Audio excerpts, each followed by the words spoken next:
Picture this, somewhere in the Andromeda galaxy, there's a university so prestigious that getting rejected from it is actually considered an honor, because at least they noticed you existed. Welcome to the Galactic Academy of Advanced Intellects, where the entrance exam involves solving quantum mechanics while juggling black holes, and the cafeteria serves meals that exist in 17 dimensions simultaneously. The Academy's crown jewel sits in the center of its obsidian campus like a monument to intellectual suffering. It's called the Chamber of Eternal Contemplation, though most students just call it that place where smart people go to cry. Inside this chamber, floating in a shimmering stasis field, is what the universe considers the ultimate brain teaser, the paradox of eternal logic. For 847 years, this puzzle has been the academic equivalent of a cosmic middle finger. It stumped the Zephyrus Collective, a hive mind of 12 billion mathematicians. It broke the central processing unit of the mechanical supremacy's greatest supercomputer. It even made the enlightened ones of Kepler Prime admit they might not know everything, which, frankly, should have been the first sign that reality was breaking down. Professor Vextow, the Academy's head of applied impossibilities, treated this puzzle like other beings treated their firstborn children. 6 feet tall, covered in iridescent purple fur with compound eyes that could perceive mathematics in colors that don't technically exist, Vextow had dedicated his entire 400-year lifespan to understanding why this particular arrangement of symbols and concepts refused to yield to logic. "Behold," Vextow would whisper to new students, his voice carrying the reverence usually reserved for religious ceremonies or really good parking spots, "the greatest intellectual challenge our galaxy has ever produced. Civilizations have risen and fallen while pondering its mysteries. Wars have been fought over interpretation of its third axiom. Nobel Prizes have been created just to give to anyone who makes meaningful progress on it."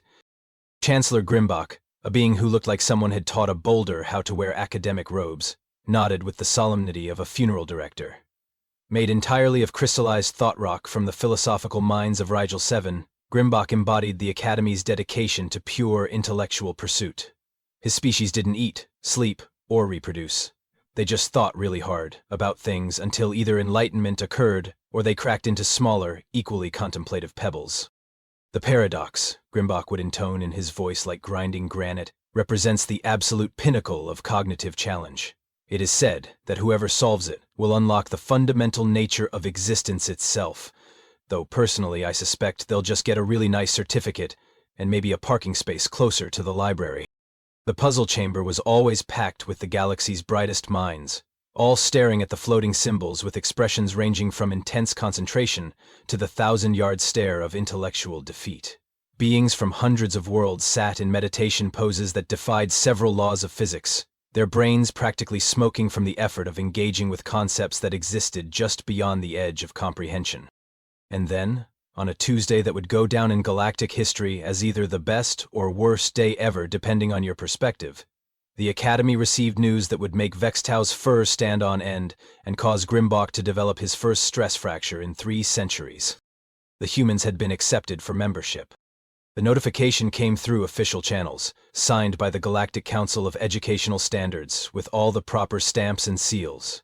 Humanity, that barely spacefaring species from the unfashionable end of the Milky Way, had somehow met the minimum requirements for Academy admission. Their application had cited achievements in creative problem-solving, innovative thinking, and something called thinking outside the box, which the translation matrix had rendered as contemplating beyond the geometrical boundaries of conventional wisdom containers.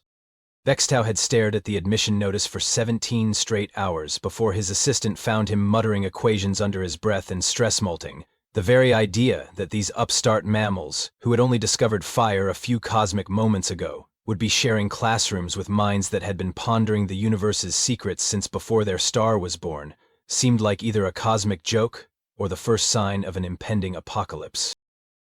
"Surely," Vextow had said to anyone who would listen, "this must be some sort of administrative error. These humans still think faster than light travel involves going really, really fast. They've been in space for barely a century. They probably think the paradox of eternal logic is something you buy at their primitive furniture stores."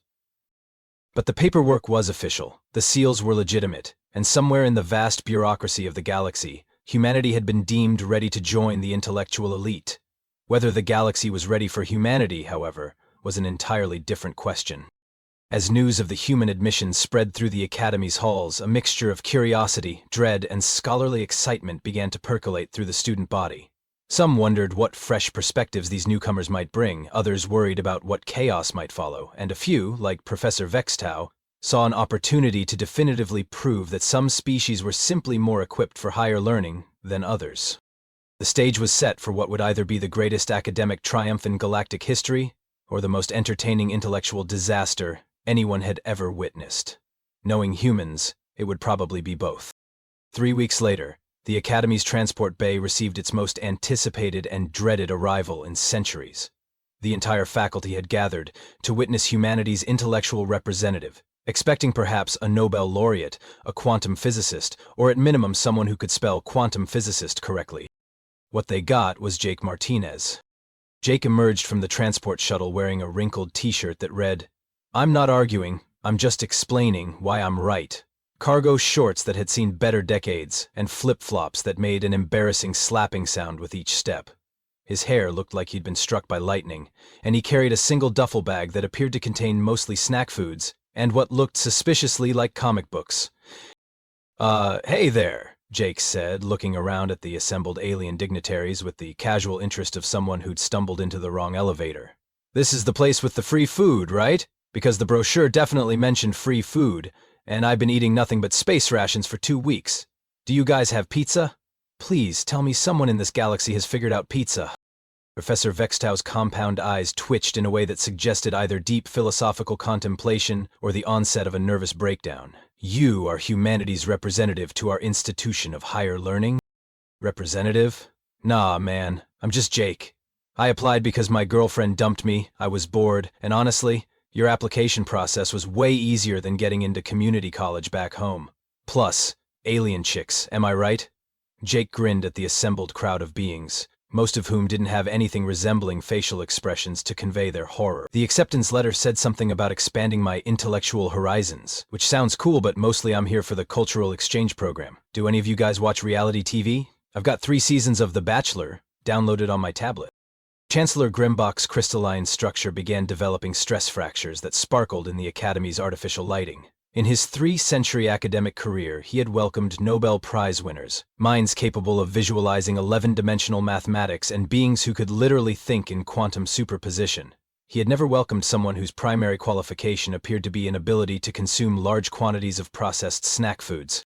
"Your application," Grimbach managed to say, his voice grinding like tectonic plates arguing, indicated expertise in creative problem-solving and innovative thinking methodologies. Jake scratched his head, looking genuinely puzzled.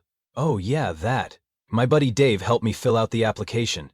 He said I was good at thinking outside the box, because I once fixed our broken washing machine by hitting it with a shoe. Also, I'm really good at those escape room things. There's this place back in Phoenix where I hold the record for fastest completion, 12 minutes, including the time I got distracted by a vending machine." The assembled faculty exchanged looks that conveyed volumes about their collective mental state. Dr. Quinzel, a renowned philosopher whose species communicated entirely through interpretive mathematics, began producing equations that roughly translated to, "What fresh hell is this?" "Perhaps," Vextow said with the careful tone of someone trying not to frighten a dangerous animal, "you would like to see your dormitory accommodations? And possibly the library? We have extensive collections on advanced theoretical frameworks." "Sweet! But first, could someone point me toward the bathroom? That shuttle ride was longer than a Netflix binge session, and I seriously need to find a restroom. Also, do you guys have Wi-Fi? Because I promised my mom I'd video call when I got here, and she's going to want to see some aliens. She's really into that Ancient Aliens show." As Jake wandered off in search of basic biological necessities, completely oblivious to the fact that he'd just caused the greatest collective academic crisis in galactic history, the faculty remained frozen in their welcoming formation, like statues commemorating the exact moment intellectual pretension died. Professor Vextow turned to Chancellor Grimbach with the expression of someone who had just watched the universe's logic circuits short out. "We could arrange an accident. A small meteor, very tragic. No one would question it." "We are educators, Professor," Grimbach replied, though his voice carried less conviction than usual. "Perhaps this human possesses hidden depths of intellect that are simply, well hidden." hidden behind a t-shirt advocating argumentative superiority and an apparent obsession with processed dairy products on bread? Stranger things have happened in the pursuit of knowledge. Name one. Grimbach considered this for several long moments before his structure developed another stress fracture. I cannot. Meanwhile, Jake had successfully located what he assumed was a bathroom, though it turned out to be a meditation chamber, where 17 different species practiced advanced consciousness elevation techniques. His cheerful, "Sorry, just looking for the John," had disrupted 3 enlightenment processes and caused a minor interdimensional incident. As he continued his search, Jake somehow managed to wander into the most restricted, sacred, and absolutely off-limits section of the entire academy. The Chamber of Eternal Contemplation, home to the legendary paradox of eternal logic. "Ah," he said, looking around at the mystical floating symbols and the reverent alien students sitting in meditation poses. "Fancy. Is this where they keep the good snacks?"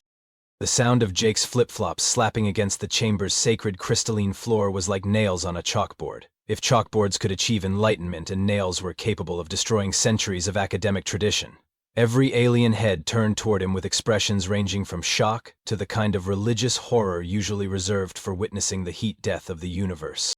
Professor Vextau burst through the chamber doors moments later, having tracked Jake's path of minor destruction through 17 different sacred spaces. His purple fur was practically standing on end, making him look like he'd been electrocuted by pure academic outrage.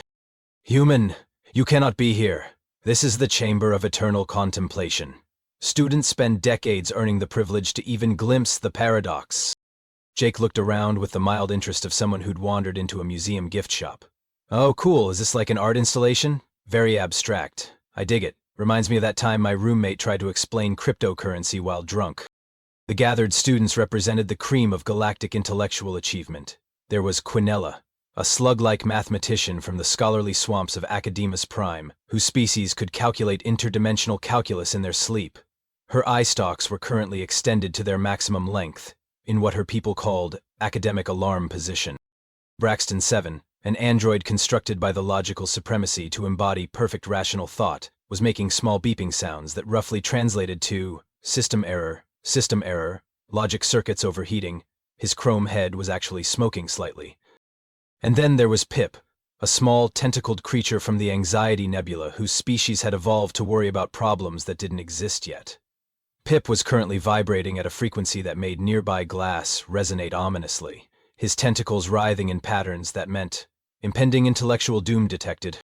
"This being," Quinella said, her voice carrying the slime trail equivalent of disdain, "has violated every protocol of sacred academic pursuit.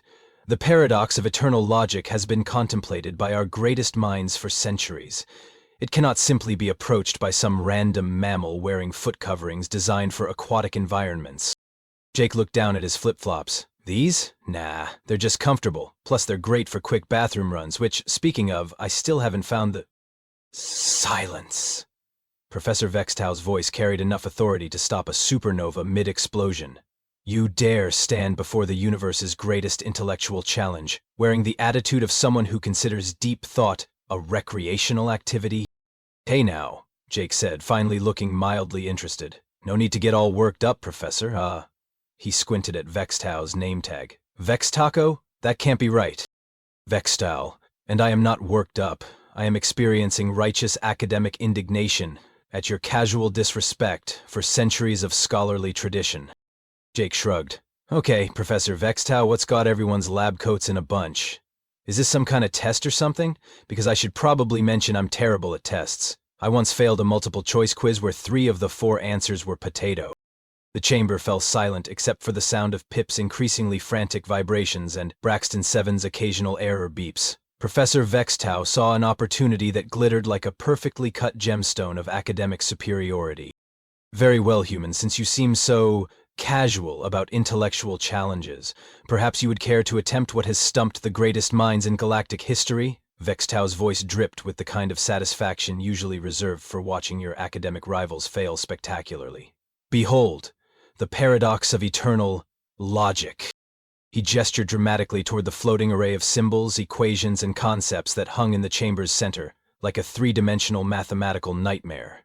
The display pulsed with energy that made reality itself seem slightly negotiable. For 847 years, Vexto continued, building to what he clearly considered his intellectual crescendo, the finest minds of 1,000 worlds have attempted to solve this puzzle. It combines advanced temporal mechanics with transdimensional philosophy, quantum consciousness theory, and mathematical concepts that exist in 17 different states of maybe. Civilizations have dedicated their entire cultural output to understanding just the first 3 axioms. Jake looked at the display with the same expression he might use when deciding between pizza toppings.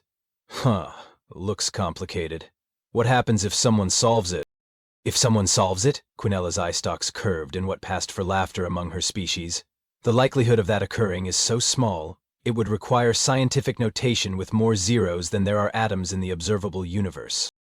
But theoretically, Braxton 7 added, his logic circuits finally stabilizing enough for speech, the solver would achieve perfect understanding of the fundamental nature of existence itself, unlock the secrets of reality's operating system, and probably get a really nice certificate suitable for framing.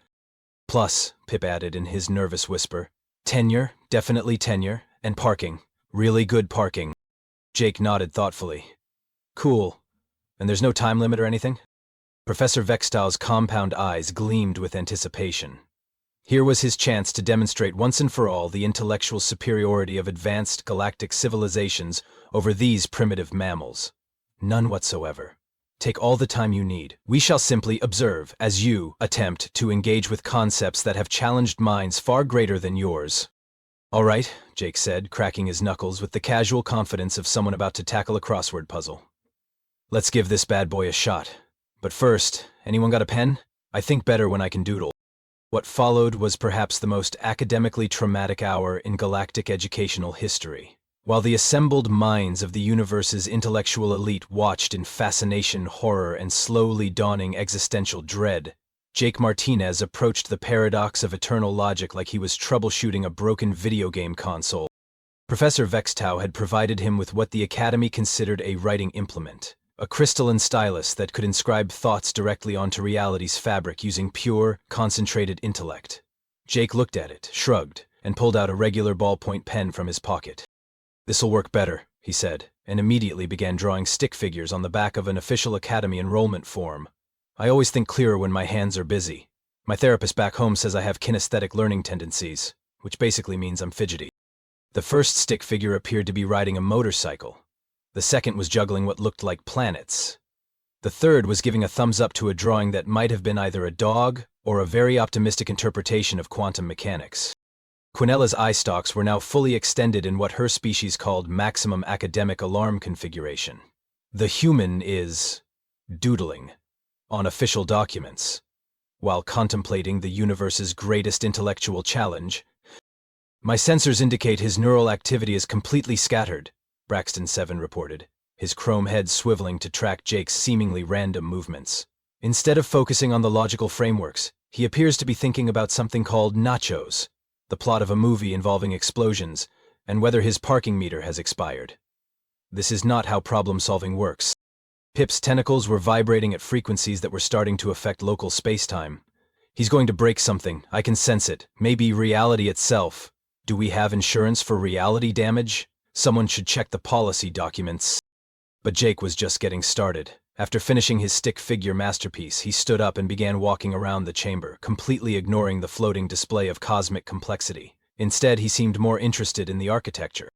Nice acoustics in here, he said, clapping his hands and listening to the echo. Reminds me of my high school gymnasium. We used to have assembly there every Friday. Terrible speakers, though. You could never understand what anyone was saying, which was probably for the best because it was usually about math test scores. Professor Vextow's fur was now standing at angles that defied several laws of physics. The puzzle, human. You are supposed to be engaging with the intellectual challenge, not conducting an acoustic survey of the chamber. Oh, right, the floaty simple thing. Jake looked back at the paradox with the mild interest of someone who'd been reminded to take out the trash. Yeah, I glanced at it. Pretty trippy, lots of squiggles and numbers that look like they're having an argument with each other. He wandered back to the display and began asking questions that made every alien present question their understanding of how intelligence was supposed to work. So like, why is this symbol blue but that one's sort of purplish? Does color matter, or is it just for decoration? Because back home we learned that stop signs are red for a reason, but yield signs are yellow. And honestly, I never figured out why they couldn't just pick one color and stick with it. Quinella made a sound like a deflating balloon full of mathematical proofs. The chromatic variations represent dimensional phase differentials in quantum consciousness matrices. They are not decorative elements. Ah. Okay, what about this squiggly bit here? Jake pointed to a symbol that had taken the enlightened ones of Kepler Prime 3 centuries to properly categorize. It looks like that thing my nephew draws when he's trying to write the number 8 but gets distracted halfway through. That is the infinity paradox marker. It represents the conceptual bridge between finite understanding and infinite possibility. Cool, so it's like a really fancy number 8 that gave up on itself. Jake nodded as if this made perfect sense. And this part over here looks like someone spilled coffee on a geometry textbook. Is that intentional, or did someone have an accident during puzzle construction? Racton 7's logic circuits were now producing sounds that suggested either advanced computation or a mechanical nervous breakdown. He is systematically deconstructing millennia of accumulated wisdom using analogies. To beverage accidents and the artistic efforts of juvenile humans, this should not be possible. But Jake was far from finished. Having exhausted his questions about the puzzle's visual elements, he began treating it like a customer service problem. Okay, so what exactly is this thing supposed to do when it's solved? Like, is there a manual? A troubleshooting guide?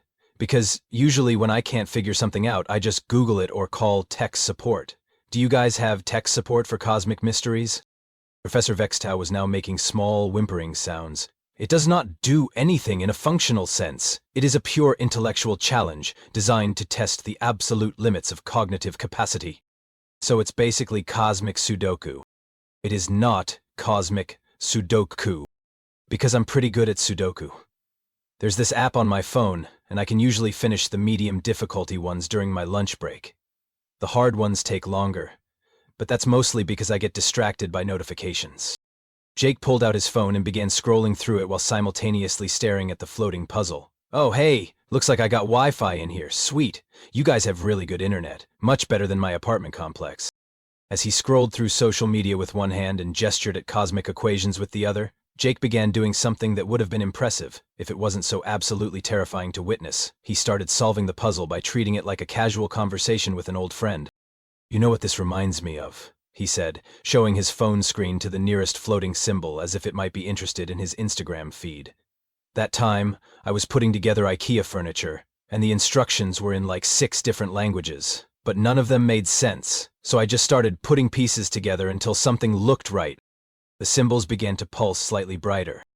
The key was realizing that the instructions were trying too hard to be helpful. Sometimes you just got to ignore what you're supposed to do and focus on what actually works. The pulsing intensified.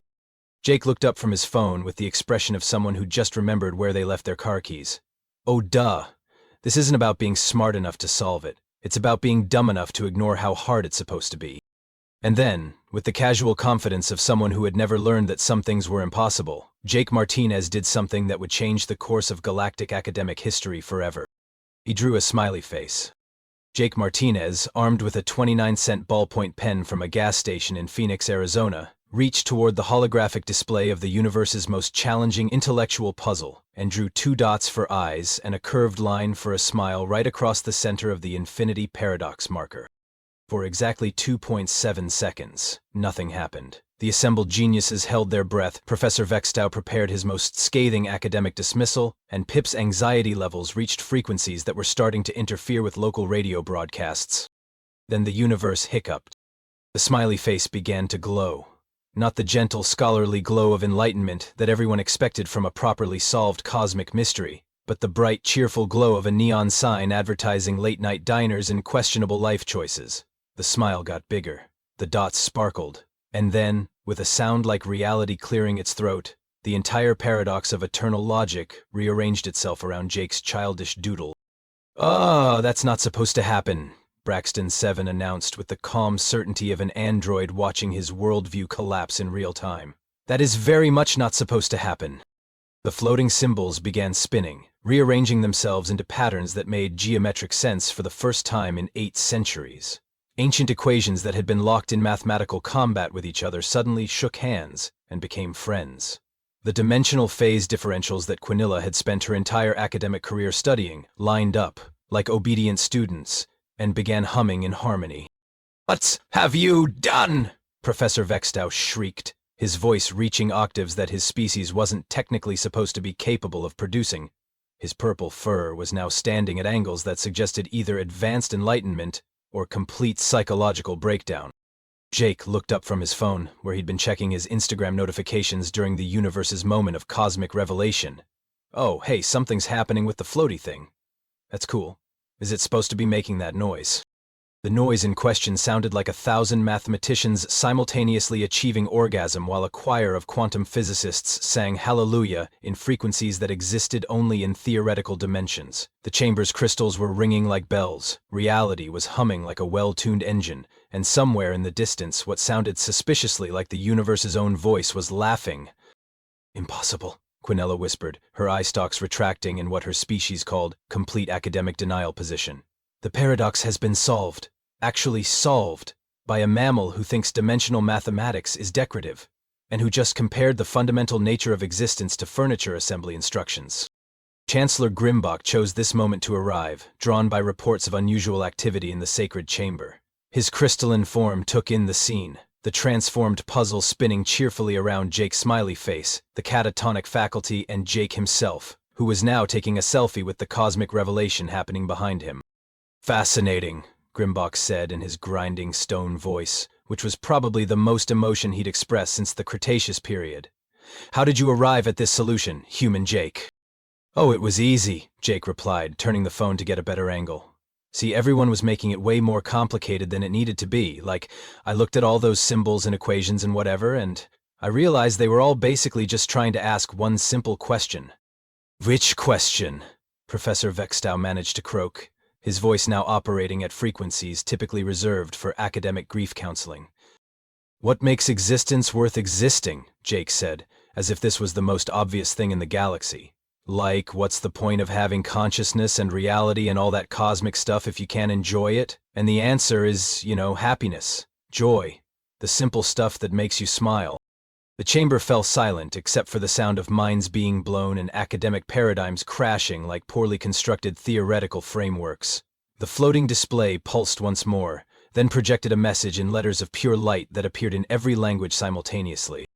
Solution confirmed. Existence is improved by joy. Consciousness without happiness is just really complicated sadness.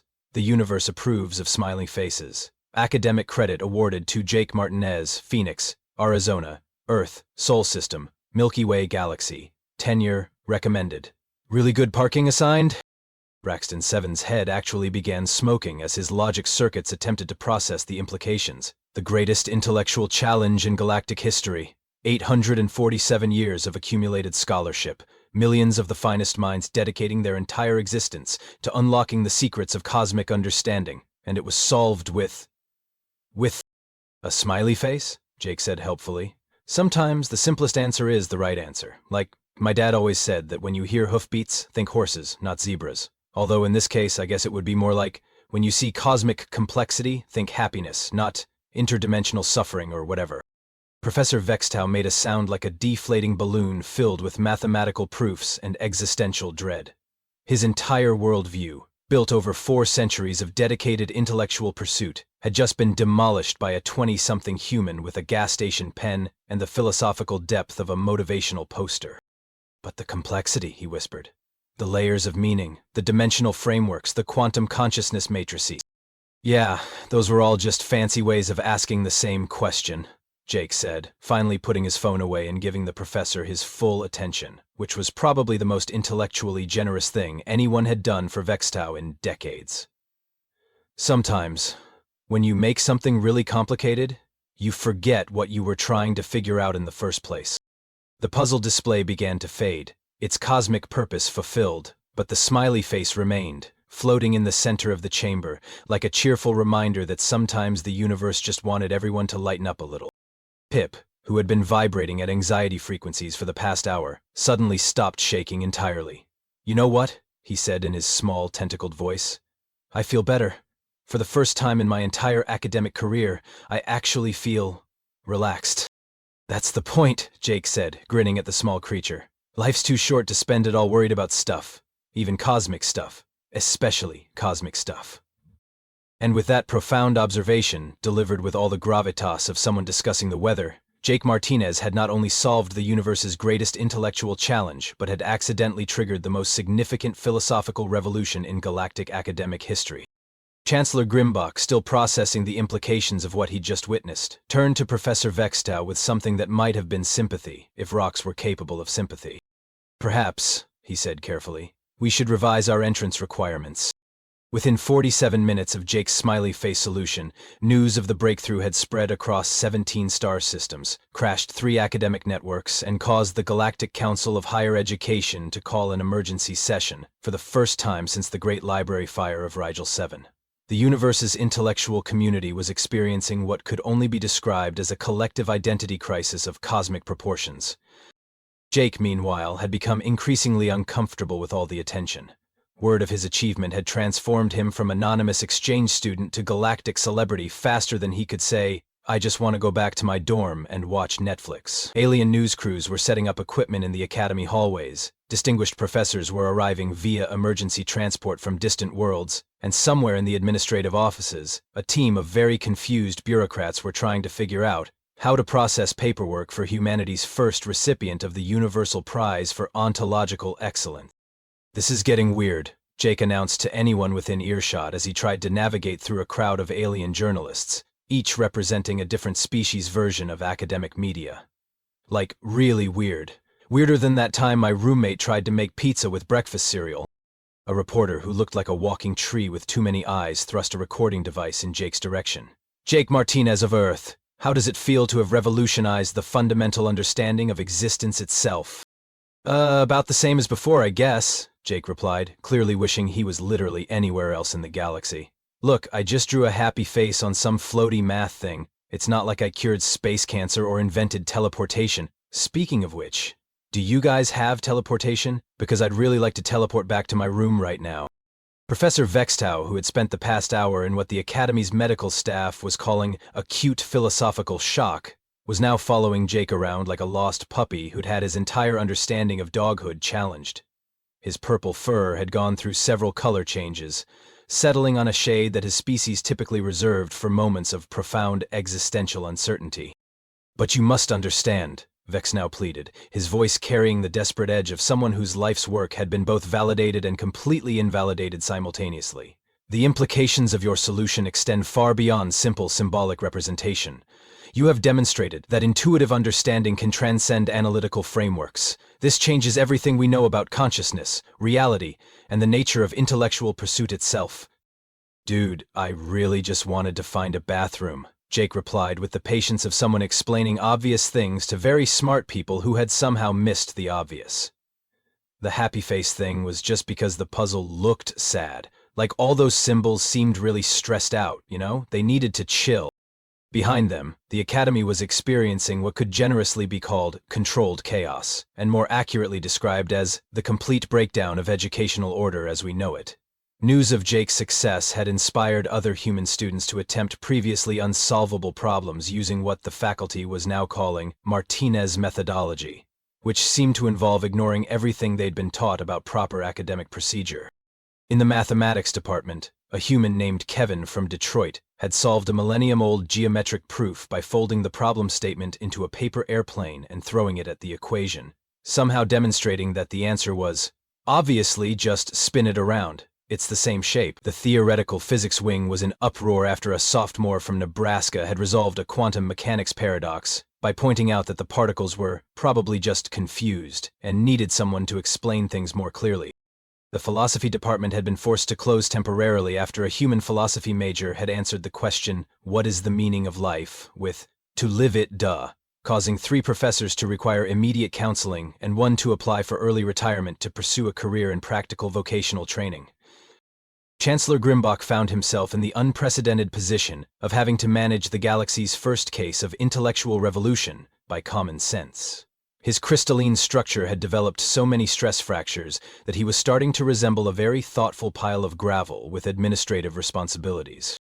"The board of directors is demanding explanations," he announced during an emergency faculty meeting in his office, where half the professors were still in various states of academic shock. 17 different star systems have requested immediate admission for their human populations. The enlightened ones of Kepler Prime have formally apologized for their previous dismissal of primitive, intuitive reasoning.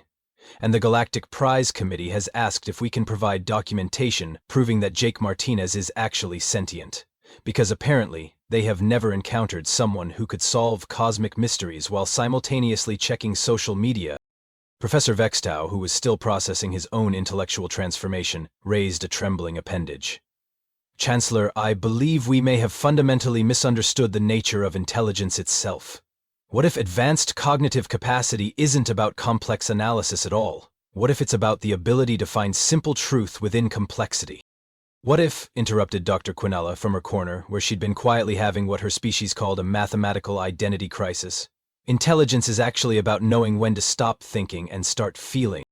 What if, added Braxton 7, whose logic circuits had been making concerning humming sounds since the morning's events, the most logical approach is sometimes the most illogical approach? These questions hung in the office air like philosophical time bombs waiting to detonate the last remaining foundations of traditional galactic education. Chancellor Grimbach contemplated them for several long moments before developing 3 new stress fractures. Meanwhile, Jake had finally escaped the media circus and found refuge in what he thought was a quiet study room, but which turned out to be the Academy's Advanced Temporal Mechanics Laboratory.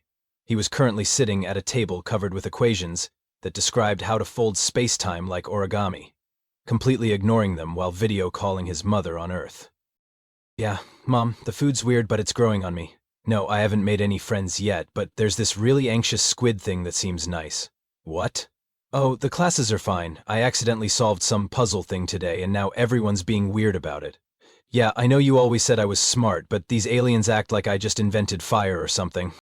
On the other side of the galaxy, Jake's mother was probably telling him to eat his vegetables and call more often, completely unaware that her son had just triggered the most significant philosophical revolution in cosmic academic history. Listen, Mom, I gotta go. There's some kind of committee that wants to give me an award or something, and apparently I'm supposed to give a speech. A speech? Can you believe it? I told them I'd rather just go back to my dorm and watch that new season of Stranger Things, but they said something about historical significance and the future of galactic education. I don't know what the big deal is. I just drew a smiley face. And that, perhaps, was the most profound statement anyone had made in the Academy's 1,000-year history. Jake Martinez, armed with nothing more than a gas station pen, casual irreverence, and the radical notion that sometimes the simplest answer might actually be correct, had accidentally demonstrated that the universe's greatest mysteries might just be overthinking themselves. As Jake ended his call and prepared to face whatever cosmic consequences awaited him, he remained blissfully unaware that he had just become the most influential philosopher in galactic history. All he really wanted was to find a decent pizza, figure out how the shower worked in his alien dormitory, and maybe catch up on some reality TV. The universe, it seemed, had a sense of humor after all, and apparently it really liked smiley faces. Somewhere in the Academy's depths, ancient computers were already rewriting entrance exams to include questions like, what would you do if you encountered a sad-looking cosmic mystery? And, please draw something that makes you happy. The age of pure analytical intelligence was over. The age of intuitive wisdom had begun.